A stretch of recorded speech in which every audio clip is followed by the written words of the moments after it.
लोग पूछ रहे हैं कि तेजी है या धोखा है या फिर वाकई अब तो बाजार सुधर चला है।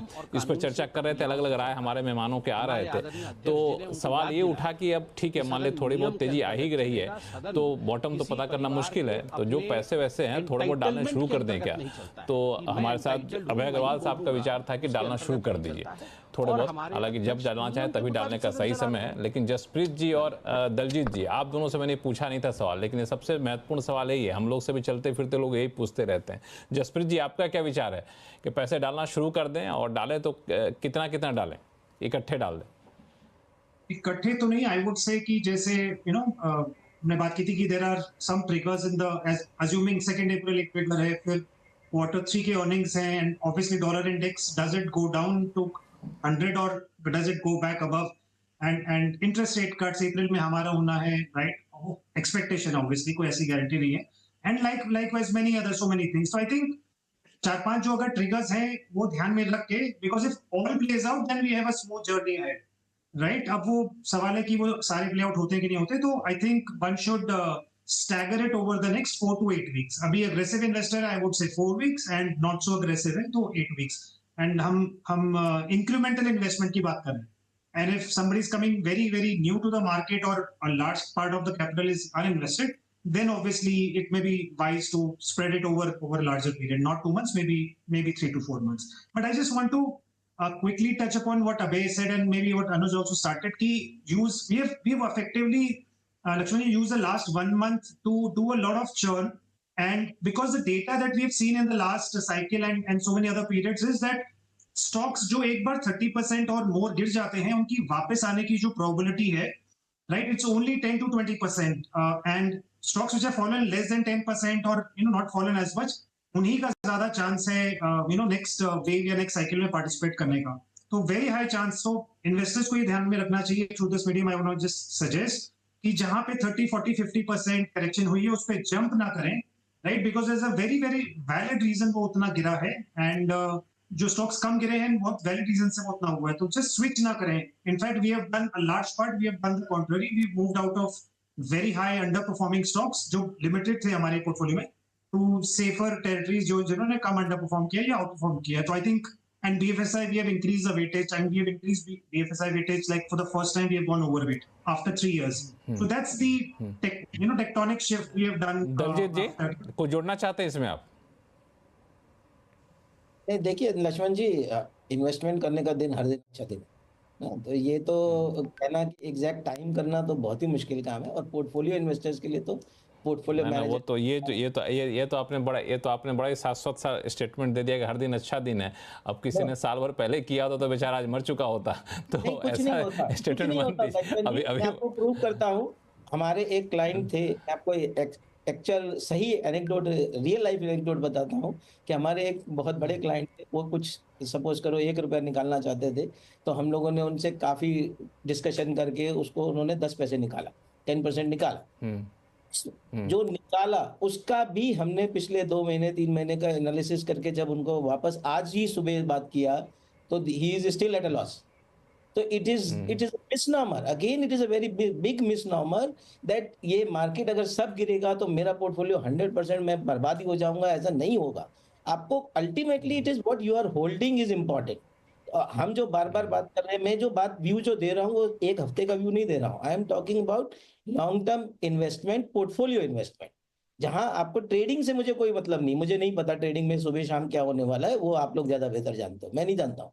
मैं बात कर रहा हूँ अगर आप इन्वेस्टर हो, मैं भी नहीं जानता हूँ। बने रहना है, आपको बने रहना है बाजार में, और जब बने रहेंगे तो उसमें जैसा अभय जी ने कहा कि कुछ दिन ऐसे आएंगे जो बहुत अच्छे दिन हो, तो आपको तभी तो उसका एडवांटेज मिलेगा। आप जिस दिन ये सोच के बैठोगे कि जिस दिन वो आएगा उस दिन मैं घुसूंगा, तो वो तो आपको कैसे पता चलेगा? वो तो आने हाइंडसाइड में ही पता चलने वाला, उस दिन नहीं पता चलने वाला। पता चला आया और चला गया, आपको पता भी नहीं चला। तो इसके आया और लिए चला गया, पता भी नहीं चला। आपको अभय अग्रवाल साहब, बिल्कुल। अभय अग्रवाल साहब, एक सवाल इससे पहले कि मैं एसआईपी वाले मुद्दे पर जाऊं, कि जब बाजार गिर रहा था ना, तो ऐसा लग रहा था कि मतलब लार्ज कैप के बजाय मिड कैप, स्मॉल कैप काफ़ी ज़्यादा गिर रहे थे और वो विलेन साबित हो रहे थे। और कई लोगों ने कहा कि जब उठेगा ना तो सबसे पहले लार्ज कैप उठना शुरू करेगा, मिड कैप स्मॉल कैप उठना शुरू नहीं करेगा। लेकिन जब उठ रहा है तो देख रहा हूँ कि यहाँ भी उठने में भी लार्ज कैप से ज़्यादा लंबी छलांग मिड कैप लगा रहे हैं। क्या माजरा क्या है? आई थिंक ये बड़ा एक क्विक रिकवरी ट्रेड किसको कह सकते हैं कि गिरे भी थे 20-20% मिड कैप स्मॉल कैप, उसके बनिस्बत लार्ज कैप गिरे 5 से 8%। तो जो रिकवरी ऑब्वियसली आई वो मिड एंड स्मॉल कैप में आई, और मिड एंड स्मॉल कैप में लिक्विडिटी कम होती है, तो जब ये गिरते भी हैं तो जोर से गिरते हैं, क्योंकि जब सेलिंग आती है तो लोअर सर्किट लगते हैं 3-3, 4-4 दिन, 5-5 दिन ऑन वेरी थिन वॉल्यूम्स, और जब बढ़ते हैं थोड़ी सी भी बाइंग में क्योंकि वॉल्यूम कम होता है तो अपर सर्किट लगने शुरू हो जाते हैं। तो मुझे लगता है कि ये एक टेक्निकल कैचअप रैली है मिड और स्मॉल कैप्स में।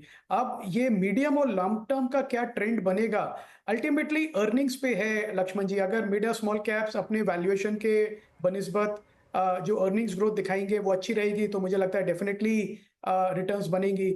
As a long term investor मेरा बायस हमेशा अच्छी क्वालिटी के मिड और स्मॉल कैप्स की तरफ रहता है, क्योंकि जो मल्टी बैगर्स मिलते हैं जो आपको एक जबरदस्त अल्फा रिटर्न बना के देते हैं वो मिड और स्मॉल कैप्स ही देते हैं। पर एक पोर्टफोलियो स्टेबिलिटी के लिए थोड़ा लार्ज कैप्स का प्रेजेंस डेफिनेटली होना चाहिए पोर्टफोलियो में। सो आई थिंक एक मिक्स स्ट्रैटेजी है वो अच्छा, एक मल्टी कैप स्ट्रैटेजी अच्छी है इन्वेस्टर्स के लिए। अभी का जो ये रिसेंट का ट्रेंड है जो आपने सवाल पूछा, मुझे लगता है एक टेक्निकल एडजस्टमेंट है, उससे ज्यादा कुछ कहना गलत होगा इसके बारे में। एडजस्टमेंट। लेकिन मैं इससे पहले कि आगे बढ़ो, एक सवाल छोटा सा और दे चुका। आपने जो बोला उसी से मेरे मन में सवाल उठा कि मान लें किसी को पोर्टफोलियो बनाना है, यंग है, 40 साल 45 साल का व्यक्ति है, कुछ पैसा डालना चाहता है, मान लें 10 लाख रुपए डालना चाहते हैं, तो एक आध तो हर किसी के मन में होता है, भले ही आप कहें रिस्क ज़्यादा है, कि एक आध तो मल्टी बैगर हो जाए, मजा आ जाए जब उसमें 200-300% की तेजी आए। तो अपने पोर्टफोलियो का कितना हिस्सा रिस्क पे रखा जाए मल्टी बैगर स्टॉक में?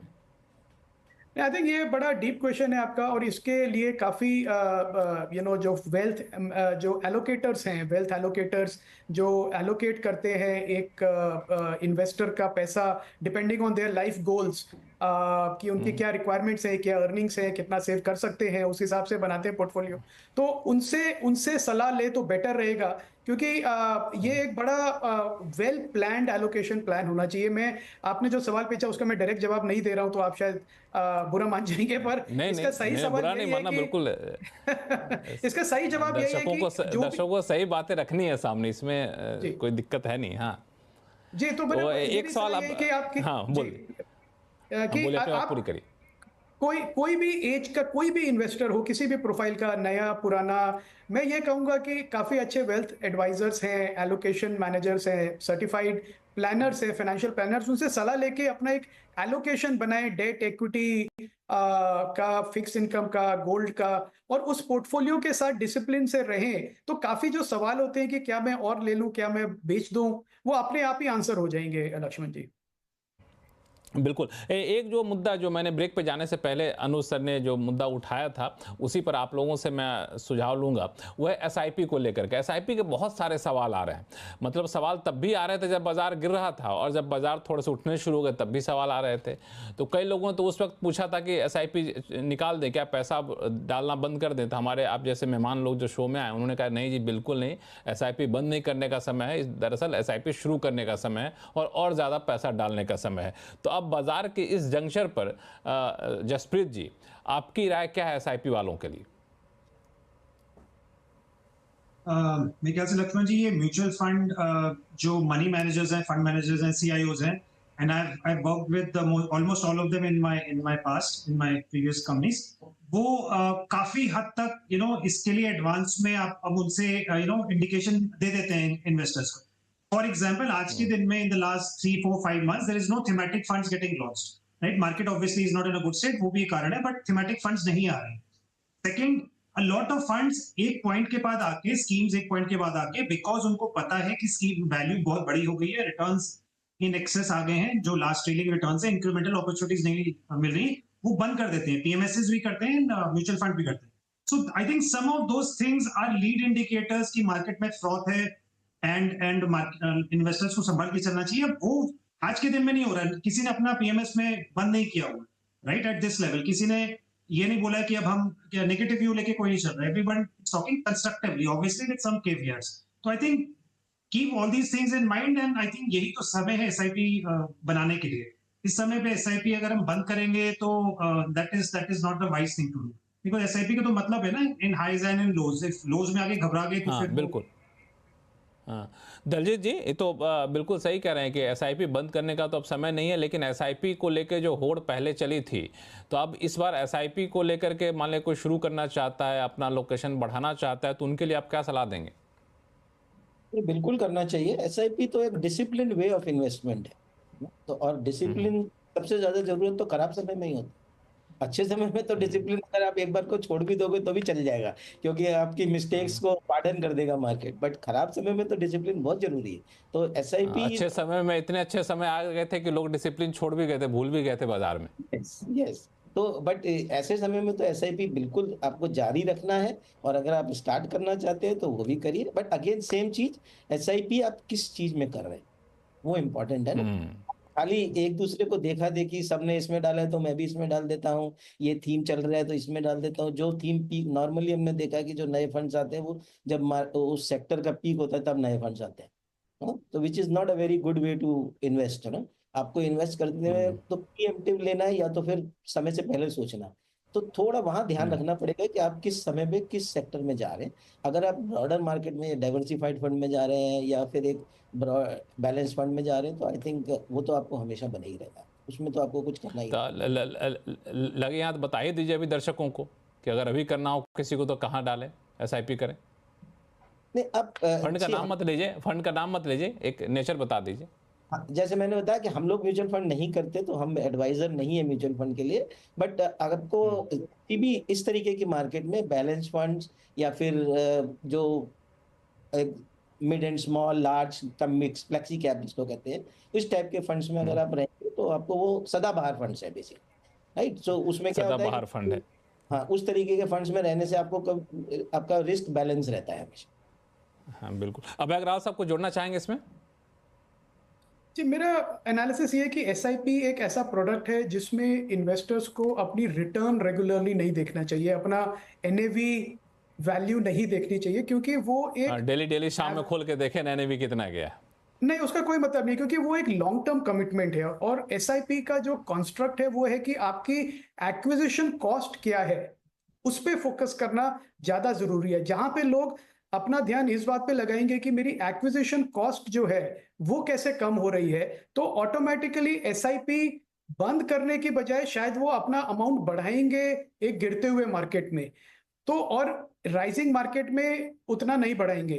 तो मेरी सलाह सारे एसआईपी इन्वेस्टर्स को है कि अपना कोई भी डिसीजन आप पोर्टफोलियो वैल्यू को देख के मत लीजिए, क्योंकि ये लॉन्ग टर्म का इन्वेस्टमेंट है। आप अपना जो भी डिसीजन लेना है उसको अपनी average cost of purchase of every unit पे दीजिए, तो ऑटोमेटिकली आपको आंसर मिल जाएगा कि आपको क्या करना चाहिए। बिल्कुल। दरअसल अब शो का समय चूँकि ख़त्म हो रहा है, हम लोगों ने अच्छी बातें शो में कर ली है, लेकिन जैसा कि मैंने शुरू में ही कहा था कि अब लोगों ने इतना ज़्यादा कोहराम देखा है कि लोगों को भरोसा नहीं होता है, तो लोग अभी भी यही मन में सोच रहे हैं चलो बहुत अच्छा है, सब कुछ अच्छा हो रहा है, लेकिन कहीं भी कोई रुकावट है क्या, आगे चले कोई स्पीड ब्रेकर कहीं दिख रहा है क्या। तो एक एक सवाल आप लोगों से पूछूंगा, आप लोग रखिएगा तैयार कि कौन कौन से स्पीड ब्रेकर कहीं दूर तक भी आप लोगों को दिख रहा है क्या। पहला सवाल अनु सिंघल साहब से। अनु सर, क्या लग रहा है, कोई रिस्क कहीं दूर दराज में है? देखिए, रिस्क तो मार्केट में हमेशा रहेगा। और देखिए लक्ष्मण जी, एक लाइफ में ट्रॉमा आता है ना, आप उस ट्रॉमा को भूल तो कभी नहीं पाते हैं, लेकिन आपको उससे उभरना आना चाहिए, क्योंकि अगर आप उससे उभर नहीं पाएंगे ना तो फिर आप आगे आने वाली अपनी ज़िंदगी को ख़राब करेंगे। तो इसके लिए इसको भी मार्केट को एक ट्रॉमा की तरह से देखें। रिस्क मार्केट में हमेशा रहेगा, अभी भी मार्केट में रिस्क है। बहुत लोगों को लगता है कि ये काउंटर ट्रेंड रैली है, बहुत लोगों को लगता है कि ये बेयर मार्केट के अंदर एक शॉर्ट टर्म रैली है जो फिजल आउट हो जाएगी। हो सकता है ऐसा हो, लेकिन उसके लिए तैयार रहिए। देखिए, हमेशा कहता हूँ मैं, be prepared for the worst and hope for the best. Hope करिए कि ये रैली जो है ना, नई रैली की शुरुआत है, ब्लू स्काई टेरिटरी में वापस जाएंगे, निफ्टी ऑल टाइम हाई वापस लगाएगा, अच्छे दिन वापस आएंगे मार्केट में, ये सब होगा, ये उम्मीद करिए। लेकिन तैयार रहिए कि अगर रैली फेल हुई तो आप उसमें से निकलने के लिए भी तैयार हो, इस चीज़ के लिए भी तैयार रहिए। जसप्रीत जी, संक्षिप्त में 15 सेकंड आपके पास है, आपके हिसाब से कोई रिस्क कहीं दिख रहा है? फंडामेंटली ऐसा अगर क्वार्टर फोर अर्निंग्स उतने स्ट्रांग नहीं रहे तो definitely, and sentiment wise as Anuj said कि अगर 1000 पॉइंट की रैली हो गई है फ्रॉम बॉटम, अगर उसमें से लार्ज पार्ट अगर फिजल आउट हो गया तो ये ना समझे कि मतलब ये एक पुल बैक रैली था, बेयर मार्केट रैली था, because structurally we are still there and flow wise FI flows अगर दलजीत जी थोड़ा अगर पॉजिटिव हो तो बेटर हो। अगले 3 साल में यहाँ से बहुत ऊपर होंगे। अगले 3 महीने में क्या क्या होगा बहुत मुश्किल है कहना, काफी कुछ बहुत मुश्किल है। हाँ, वो बहुत ही अच्छा। 3 महीने का पता नहीं, 3 साल का पता है कि गारंटी है ऊपर जाएंगे। अब अग्रवाल साहब 10 सेकंड।